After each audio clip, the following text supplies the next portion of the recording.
Now, many of us Bernie supporters, I believe, yeah, we want to do it the legal way. We want to fill Congress and the Senate with Berniecrats. But we are also under fire. We are caught in the urgency of the moment, to quote MLK. And we really, I think a lot of us have this nagging thing in the back of our head. Wouldn't it just be easier if Bernie just got power and a majority and just could get everything done that needs being done? Because we can't wait anymore. We are literally dying. We are literally being kicked out of our homes. We are literally losing our jobs, being paid starvation wages. Our sons and daughters are forced to choose the military because if they don't, then they won't get an education. And if they don't get an education, then they will have zero chance of escaping poverty. And over there, they are really dying. And if that is not enough, well, if you have the wrong color of skin, then you are still really dying, because odds are you're caught in a very low income neighborhood, or just caught in general in the South, the deep South. So you are dying. And so are the very poor white people who are voting for Trump and who believe that all the people who have the wrong color of skin are the source of their problem. They are also dying, and they are also caught in the urgency of the moment. And again, to lean on MLK, it's what you do in that urgency. In that moment of urgency, it's what you do there that counts. I want Bernie elected, almost at any cost, but we have to examine how bad we want it and why we want it. Now, I believe that we are in a fight, and it is a fight for our lives, but the fight, it's easy to point at Cruz and Trump and say that the fight is against the Republicans, but it is not.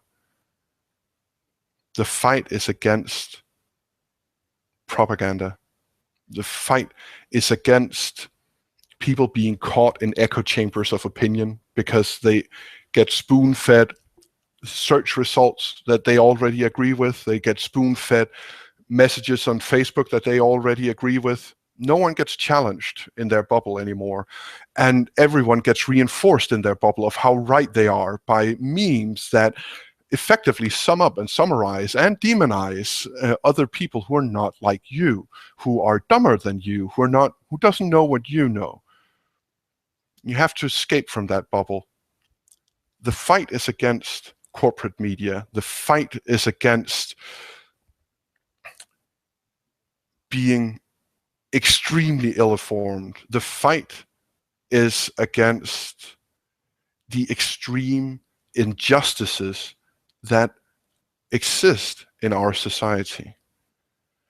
And those injustices are many, and everyone claims urgency. Native Americans would rightly so claim urgency. People of color would rightly so claim urgency. Poor white people in the South and other places, by the way, would rightly claim urgency. Veterans would rightly claim urgency. People who are middle class or lower middle class, who can't have daycare, who are caught in perpetual economic debt, would also rightly claim urgency. It's not the same urgency as I'm dying right now, but it is still, I'm drowning. And if something isn't done within some time, I will die. We can all claim urgency, and it is when we stand together in that urgency and say, well, it's not, my urgency hasn't to do with you. My urgency has to do with injustice, and we need justice for all. To me, Bernie's passion, Bernie's anger, what Bernie, in my opinion, has been fighting against and for all his life, what he's been fighting is injustice. When he chained himself to that black woman back in the 60s, he was fighting injustice. When he organized sit-ins, he was fighting injustice. When he moved to the whitest state in America and helped give people a fair shake in that state, he was fighting injustice. When he, again, refused to join either the Democrat or the Republican Party or the independent parties, he was fighting an unjust and corrupt political system. That is, to me, the common denominator of Bernie. It is the fight against injustice. And yes, poor white people in the South, in the North, in the East and the West also receive injustice. And to them, that injustice is unjust. So when they hear a narrative of, well, it is, now I'm getting sidetracked again, but when they hear a narrative about,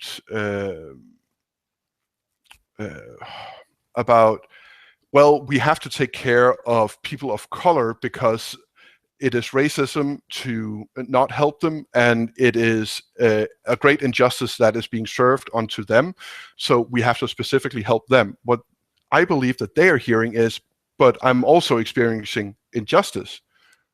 What about me? And then they paint this person as the enemy, and very easily doing so, that is only doing a favor for Fox News. They just get extra ratings for that. The solution, in my opinion, is to make a solution for everyone. Yes, I believe slavery should be apologized for. I believe the old Jim Crow and the new Jim Crow should be completely abolished and apologized for. And I believe that racism, overt and subtle, should be fought, should be debated away, should be a thing of the past. But special treatment, however much deserved, always leads to envy. So when a rich person can buy a congressman, when a white person doesn't get stopped by traffic, when a black person or a Hispanic person gets into college on partly on the color of their skin, other people get envious, even though all studies show that it's actually not minorities who are taking advantage of these programs. It is white people who claim this ancestry and who are good at working the system. But that's a whole other thing. So what I want to do is fight injustice, fight misinformation. So that was my first hour.